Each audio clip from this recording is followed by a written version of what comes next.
Ramiz Mehdiyev bu vəzifəsini də itirdi.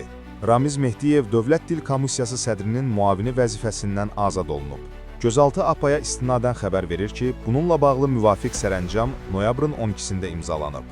Qeyd edək ki, hazırda Ramiz Mehdiyev Cinayət Məcəlləsinin 278.1 dövlət hakimiyyətinə ələ keçirməyə yönələn əməllər, 274 dövlətə xəyanət və 193.3.2 cinayət yolu ilə əldə edilmiş əmlakı leqallaşdırma maddələri ilə ittiham olunur.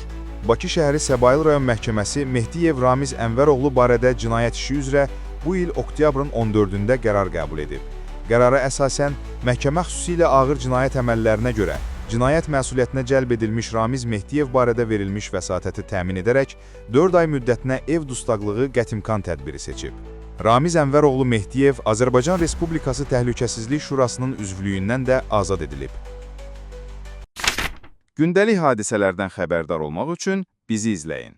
Söz altında yox, göz altıda qalın.